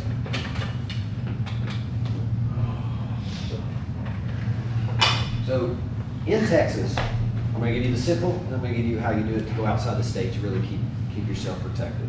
Of course, in Texas, if you can at least create an LLC and a series LLC and create a sub-series LLC to hold your asset, and that's one asset, one basket, okay? You take the title in a trust. That's your next, and it, help for keeping you a block from the public, okay? So now that you have a title in a trustee's name, no longer is anyone outside able to really easily see him. So even here in Texas, that right there gives you a whole lot of protection, okay? Now, did the trust, he really give you that? He didn't give you protection. It's not a protection vehicle. It's just it's a front, right? And since they can't see in it, they can't see the owner, so they can't see you. Even if you were the trust or the beneficiary, they can't see you. So even if I didn't put in another LLC, they still can't see I own it.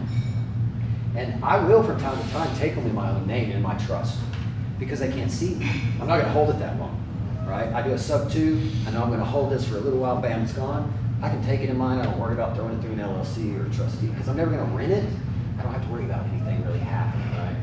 So I risk my benefit just by not having to go through multiple LLCs for that deal. Yeah, and you use Okay. revocable. Oh, yeah. So if you decide you're gonna do a subject to and sell it, and then decide, I'm gonna hold this, you can make the Revocable beneficial. just means I can change it at any Yeah, so you time. can make the beneficial interest your LLC or whichever series. Yeah, on the back, one of the last pages is your interest, and you just assign the beneficial interest to whoever the parties are. Okay? So I can easily send that over to my other LLC. I can easily take it back. Right? So, and I can sell it easily to another person as long as they're comfortable with the trust. If they're not, then we gotta go through title. All right? But most people, little education, they don't care. They just want to get purchased and move on down the line. Right? So that's easy. There you go. So when you transfer it from your name to your LLC, the beneficial owner has to transfer it to the new beneficial owner. When you transfer it back out of your LLC, do you have to sign Justin, member manager of blah, blah, blah LLC back over to your personal name? Okay, so anytime you do an interest change, you have to notarize. Okay. The notary, that's not filed. It's just validating identity, right? I'm saying you transferred it from Justin Right. to XYZ LLC. I have 100% beneficiary interest in my trust. Mhm. Justin Smith, yeah. Okay. You transferred it to your LLC. Okay, I'm gonna get 50% or whatever. Now, when you transfer it back to your name, I just rip it up. I go back to the Because original. it's that not works. violating. It's just paperwork. Cool. That's the same thing, if I get sued and I just shifted it over, maybe my other LLC was, I'd given a bunch of beneficial interest to that other LLC to get, shoot, something goes wrong, whoosh, ripped. And what am I ripping up? The change. So all I did was I made the change, say to give interest to something else. Now it's not the way I want it, it goes back to the other way. Who's to say I didn't when I did that? You see? Because again, this isn't filing. There is no precedence, right? There's no hierarchies. It's only in my vault, my files. If I want to say what I just did is good and that one's not, but if I want to undo it in a heartbeat, I can just as well. Notaries keep books. Yeah, but that's again just identity. You don't have to sign, you just tell them. And they're not you're been, signing. all they're doing is just Okay. giving out that they checked So if your they ID. get subpoenas, realize- there's nothing. You can't really. How would they be able to? Comparing And it. again, how do they know? Yeah, so if they bring the notary into court and say, They hey, won't have a notary because you don't ever know that they have. Guys, a just doing notary. something in the dark doesn't mean it's illegal. You got it, you wouldn't sign just a name for them to put their name on something, and then you wouldn't tell that paper. Right. They because all don't the know notary you're does gonna- is Well, say, this here's person here's my came in, first thing. this. If you're the name beneficiary matches. and you transfer it to another one of your to something of yours, and so the question is there fraud? you're the owner, you're the deal. Who was the fraud then? There's nothing wrong. Yeah, so that happens all the time. Yeah, you can't have that. Okay? And that leads into the next thing, because I will show you or try to explain if we have a little bit of time, is how you leverage your properties to keep someone from coming and taking those for that reason. So you yank the equity out, and you don't have to just do it with the bank. You can do it between your other LLCs. So do you make one of your other LLCs have a second? Gives me a loan. On your other? Gives me a loan. I then I have an LLC that has equity, right? Because of ownership somewhere. I can shift that equity by giving loans and then backing it up with that note, with a warranty deed, right? So I can easily create all kinds of loans between my LLCs. And so, again, we go back to that. Wouldn't that be fraud? If I'm loaning $140,000 and I don't even have $100,000 in equity, and I'm loaning it to my other entity, would that be fraud? No, because it's between you and you. You only can have damages done as if someone else thinks they were damaged.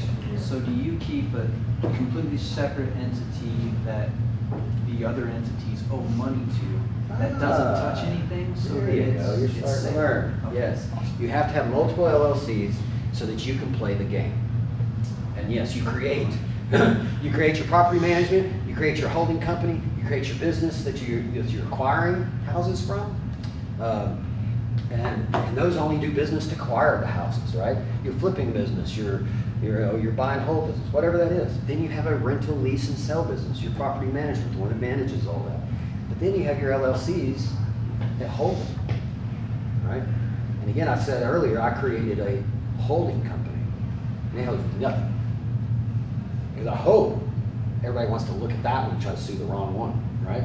So don't ever call your name Property Holdings and then put all your holdings in there. It's not smart. So I got a question. Let's say you have a property and you have equity on it, right? So if you can go and start loaning to your other entities, you don't really need to rebuy it, No, correct? unless you want liquidity. Yeah. That would be the only reason, is to put actual cash in your deal. But You guys, can actually borrow loans yourself. are IOUs, and IOUs don't necessarily mean money transferred, right? We are shifting equity. And we're not just shifting equity, loans can be valued at whatever we want to loan against something, right? So if I have two houses, here's the best way to kind of, have I answered that, or you want me to continue? I had another question, so. Go ahead. And then I'll show you. But you can actually create those loans in order to have equity to ask for more money, correct? From like a You conventional already have source. the equity though, you already have the equity. Yeah, so here's the reason, this is the only reason you want to do this. And I'm not saying you can't, but let's just say you have a house and it's got $100,000 in equity, okay?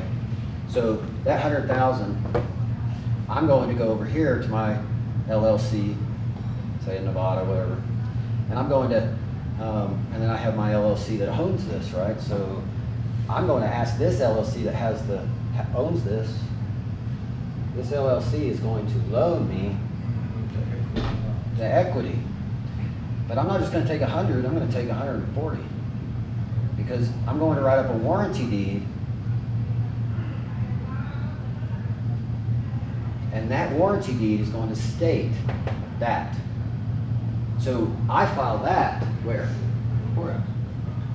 What is on public record now? This entity owes a shit ton of money. And this is now in the red. Yeah. It's underwater. It's drowning. So if this is underwater, what's the attorney gonna do? Done. Yeah. You can't collect on that. No, there's liens. And even if you haven't had a lien one, it's no big deal. Let's just say there's still 40,000 something owed on them, but you still got, 60,000 in equity. That's okay, I'm gonna loan my equity back out to my other LLC. Now, what happens when you need that money back, or you need to get it? You just release the warranty deed. You just do a release. Okay? And then you can go to the bank and do liquid. Yes. But that's the other thing. You don't just have to loan it to yourself. loan it back to your base. I mean, yes, you're gonna pay an interest, 3, 5, 6, 8%, whatever your deal is, but you have liquidity sitting over here. And if you need to, you can shove that back, right?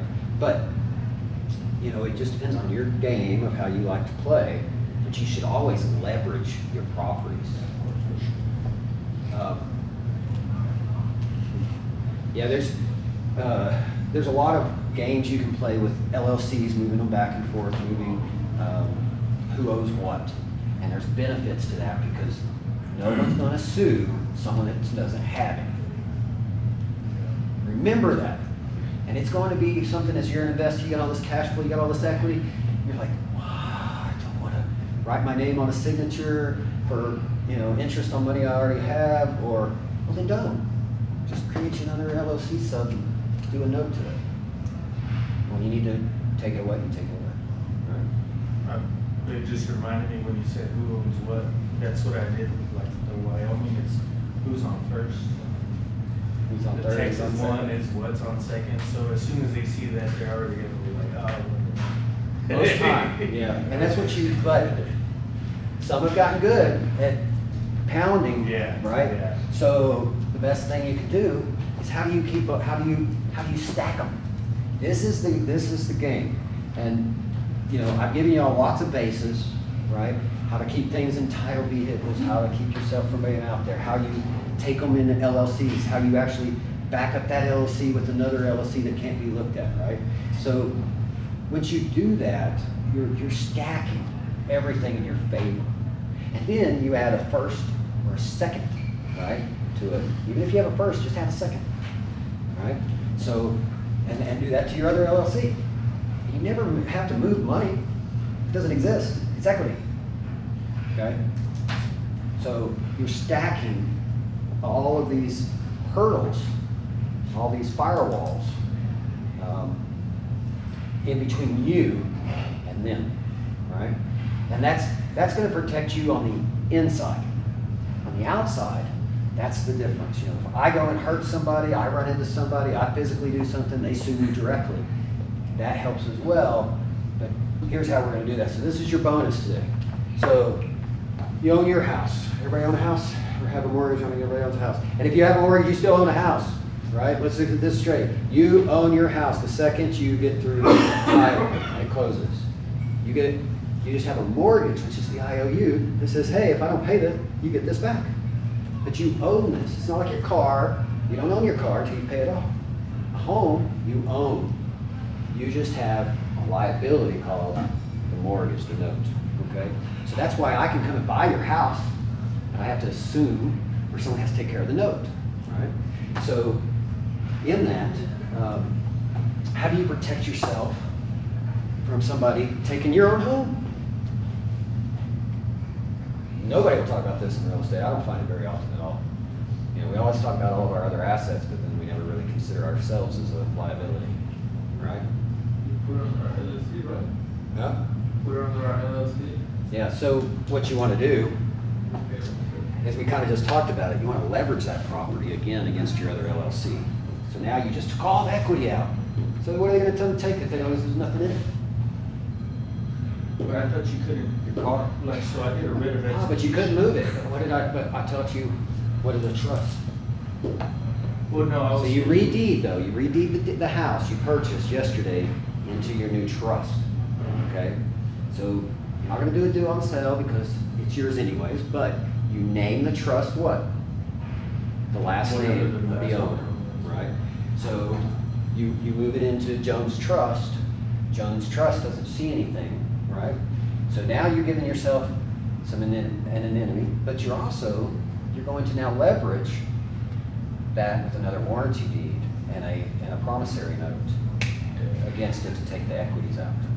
Do you have to get an appraisal or something to be able to determine equity for what you sell? Nope.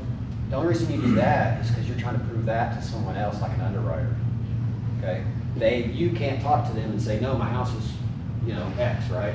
So they use a third party to do that. Between you can decide what it's worth, right? Okay. So, You can also do it with another lender there, okay? You can, but again, now you're refining, or you're doing a HELOC, or that's what you're getting into, which is fine too, guys. Y'all can add that to those. Private owner, private, yes. So, but that's getting liquid. If it's worth that, now but here's the negatives to that. You're paying interest likely to somebody, right? So now you have two notes. And you have someone in second that could force the first to a foreclosure, right? Okay, so The entity that you use it's best to keep everything in your own pocket, your own house. to throw all your equity. Is there an entity I use to throw all my equity in? No. The entity that you use to put a lien on your other properties, do you have that as I don't hold completely anything separate? in there. Right. It doesn't So- hold anything, but And it's. then most of those are a series because they're doing business for me. They're my loaning company. They're my, yeah, so, you know what I mean? So I could create a series LLC just to loan, to receive equity. Separate from your other series LLC that holds your properties. It received a bunch of equity notes, we didn't have them. Doesn't have anything. But if I want a distribution from it, if it did have it, I could ask for a distribution. Can you use, like on your land trust, you have a trustee, you talk about having a friend or something, can you use an entity as the trustee on the trust?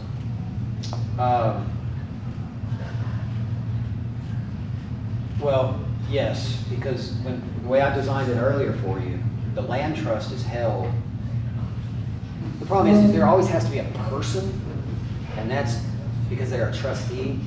You can't really, so the answer is no, straight out, but, that's why, still companies own them, like attorneys, attorney groups, et cetera, but see, that's where it's written, that trustee for that group is actually not necessarily, someone else is able to get to that position. Call me. So, other than that, no. So just, hold your LLCs, as the beneficiary, hold another LLC if you can from another state that doesn't allow, be charged through to, that's the best way to. All right? Confused? Educated? Too much information? Information overload? That's the way I like it. I've been waiting for this for 2 months. If you want to pay me $5,000, I will definitely take you one-on-one and run you through all of this. Okay? That's what it'll cost if you want me to give you all the paperwork and run you through this whole entire situation, set you up, get all of your entities done. It's a $5,000 series. So, but I can take you through that. So. In addition to paying the filing fees. Oh yeah, in addition.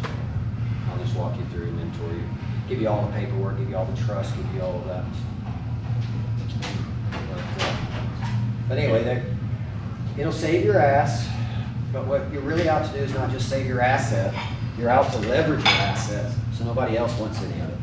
Okay. So you can think about what you're going to do with all the money you ever make, but if you don't protect them, you're going to lose one day. And I've only been in this 15 years, something like that, and I've been sued many times.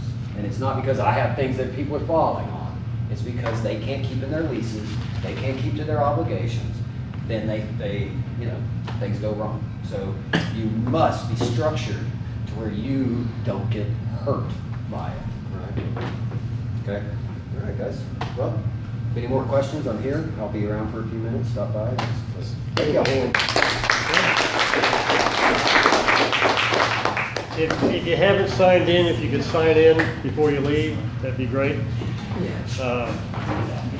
Peter Fortunato, his dad was really into trust, and Peter's into trust. Peter's 75 years old.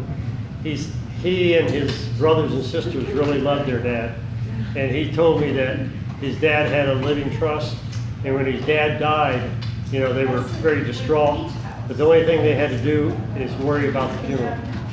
Everything else automatically transferred. There was no probate for anything. Yeah, so on that, It's all in the living that's trust. really it. And that's probably one of the other little, I would like to have thrown in. So wills are money makers for attorneys and lawyers, okay?